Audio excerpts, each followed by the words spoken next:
Nah, saya kira ini kegagalan internal partai, leadership Pak AHY di dalam mengurus Partai Demokrat ini memang dalam uji coba yang sangat serius, dan akhirnya kemudian fatal juga hasilnya.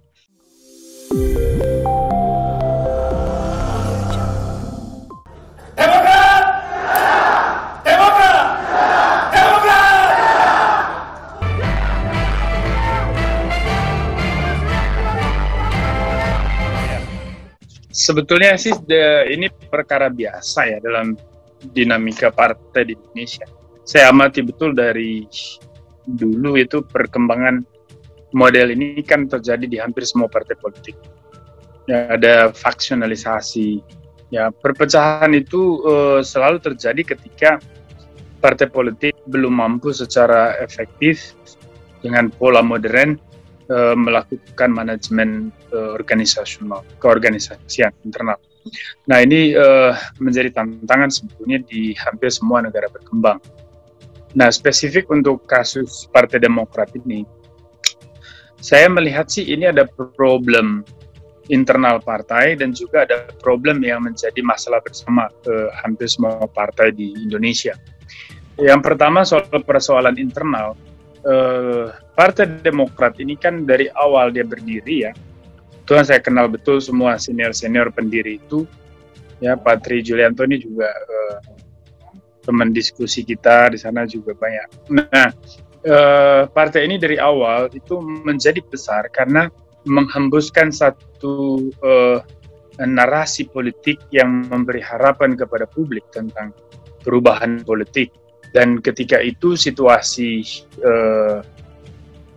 kancah politik kita masih didominasi oleh warna lama. Jadi munculnya Partai Demokrat seperti ada harapan untuk perubahan. Ya, tetapi kemudian dalam perjalanan semua orang menyaksikan bahwa partai ini ternyata dalam banyak hal mengulang kesalahan yang dilakukan oleh banyak partai lama, tapi juga bahkan jauh lebih buruk. Ketika pengaruh keluarga, dinasti Cikeas terlalu dominan, akhirnya Partai Demokrat ini menyalahi namanya sendiri. Partai Demokrat gagal berdemokrasi sebetulnya secara internal.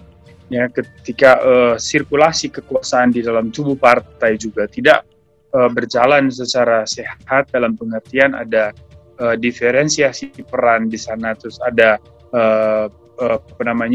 perputaran peran yang berdasarkan prestasi dan juga loyalitas kepada partai.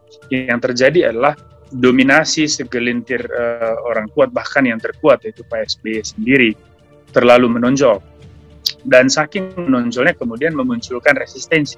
Dan ini sebetulnya bukan hanya resistensi datang dari publik luar, tetapi terutama dari kader partai sendiri. Ya, karena hubungan antara mereka yang ada di dalam ruang kantor partai dengan ruang kekuasaan ini dengan mereka yang berada di akar rumput, ini kan kelihatan ada yang terputus, ada missing link. Kenapa? Karena mereka yang duduk di kursi paling atas dalam hierarki organisasi itu justru orang-orang yang tidak mengenal akar rumputnya dan tidak dikenal oleh akar rumput. Nah, ini yang terjadi, krisis komunikasi kemudian menyebabkan juga krisis loyalitas. Dan dalam situasi macam ini, banyak kader akhirnya kecewa. Lalu kemudian mereka yang senior yang berharap partai ini terus maju sebagai agen perubahan, agen demokrasi, justru mereka kecewa dan akhirnya sebagian meninggalkan Partai Demokrat, sebagian kemudian bertahan, dan beberapa akhirnya dipecat juga oleh kepengurusan Pak AHY. Ya. Mereka inilah sebetulnya yang paling berhak atas partai ini kalau saya perhatikan dari sejarahnya, dan justru mereka lah yang memang paling pertama juga dibuang. Nah, saya kira ini kegagalan internal partai, leadership Pak AHY di dalam mengurus Partai Demokrat ini memang dalam uji coba yang sangat serius, dan akhirnya kemudian fatal juga hasilnya. Ya, saya tidak bilang bahwa Pak AHY sudah gagal total, tetapi proses belajar menjadi pemimpinnya ini sejauh ini belum sukses. Nah, inilah kemudian menjadi celah turbulensi internal ini menjadi persoalan publik. Karena banyak orang ingin supaya demokrasi ini sehat, didukung oleh juga partai-partai yang sehat. partai yang manajemen organisasinya bagus, dan juga mengusung agenda-agenda kebangsaan yang memang untuk kemajuan Indonesia. Jadi bukan partai yang terus berkembang untuk kepentingan segelintir orang. Ya, saya sih dari sisi teoretis mungkin akan lebih melihatnya dari teori oligarki misalnya. Artinya Partai Demokrat ini janganlah kembali menjadi satu sentrum untuk oligarki, basis oligarki baru. Nah, kan itu yang terjadi. Dan inilah yang kemudian memunculkan banyak kekecewaan. Nah, sekali lagi itu persoalan internal. Nah, kalau persoalan eksternal sih saya melihat seperti dibilang di awal, ini perkara umum bahwa sistem kepartaian kita memang multi partai yang terlalu longgar dan juga tidak memiliki basis dukungan yang fanatik kuat secara ideologis di akar rumput. Ya, kenapa? Karena pembentukan partai politik di Indonesia mayoritas itu bersifat musiman, dipengaruhi oleh kepentingan-kepentingan sesaat. Ya, berbeda dengan 1-2 partai yang memang punya sejarah panjang, seperti PD Perjuangan dan Golkar itu sejarahnya panjang. Sehingga partai macam ini memang relatif jauh lebih kuat di basis akar rumput pemilihnya, ya, ketimbang partai-partai lain yang muncul belakangan. Saya juga bisa curiga misalnya Nasdem jangan-jangan nanti pasca era Pak Surya Paloh juga akan mengalami persoalan yang sama. Nah, begitu juga partai-partai yang lain. Nah, ini artinya kasus Demokrat ini mesti menjadi refleksi bagi banyak partai politik untuk kembali introspeksi.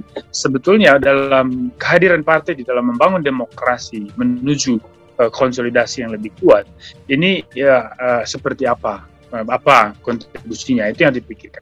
Maka ya perlu banyak mengadopsi konsep-konsep manajemen partai. Di era keterbukaan hari ini kan kita tidak bisa lagi memakai paradigma lama. Kita tidak bisa lagi memaksakan ada dinasti politik.